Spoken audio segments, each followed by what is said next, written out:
Jean-Marie Darmian parcourt le département au titre de l'association Gironde citoyenne pour tenir des réunions de débat sur le thème des impôts locaux et la suppression de la taxe d'habitation. Il nous résume le sens de sa dernière intervention à la lande de Fronsac. Alors le premier bilan, c'est que les gens n'ont pas conscience des incidences, j'allais dire politiques au sens noble du terme, d'une réforme qui paraît purement technique.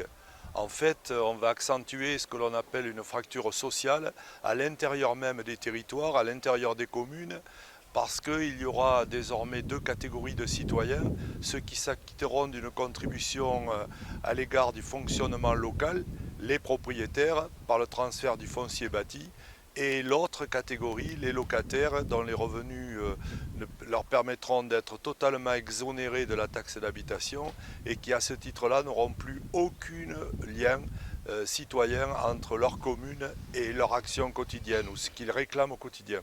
De nombreux participants surpris par le côté caché des futures évolutions envisagées par le gouvernement. Cette réforme va accentuer la fracture sociale. L'impact de ce type de réforme me paraît insoupçonné et sûrement très pénalisant pour beaucoup de gens. On a vu le nombre de gens qui sont propriétaires de leur maison dans la salle aujourd'hui.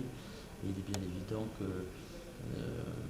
je pense que les répercussions sont mal connues, mal perceptibles, mais elles sont très bien définies par Jean-Marie Darmian dans son explication, quand il dit qu'au bout du bout, il y aura donc la privatisation, effectivement, sera au bout de ce chemin qui est un mauvais chemin. Les maires des communes devront gérer une perte totale d'équité devant l'impôt. Le vrai problème, c'est le clivage qui va se créer entre ceux qui sont propriétaires et qui auront à supporter la plupart des charges et ceux qui ne le sont pas et qui seront exonérés de ces charges. Et en conséquent, la marge de manœuvre des maires va diminuer parce qu'ils seront contraints de prendre en compte ce fait-là qui fait que, en fait, une partie de la population sera seule à supporter les charges, alors que chacun d'entre nous, chacun d'entre les habitants du village seront à même de bénéficier des services que la municipalité apporte. Élu dans le Fronsadais, Antoine Garanteau tente d'être optimiste. Après une telle démonstration, il faut faire preuve de sérénité, faut rechercher dans certains retranchements les raisons d'être optimiste. Et je pense qu'on les trouve.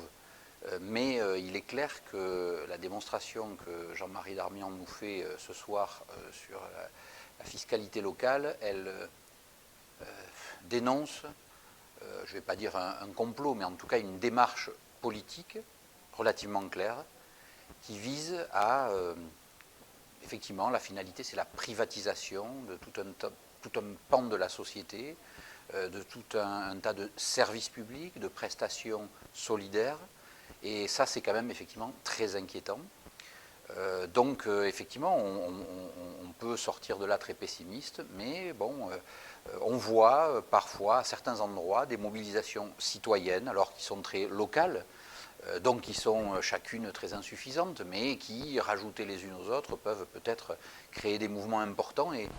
Elle a poussé la porte de cette conférence par curiosité, elle en est ressortie avec des inquiétudes et surtout une forte volonté d'agir.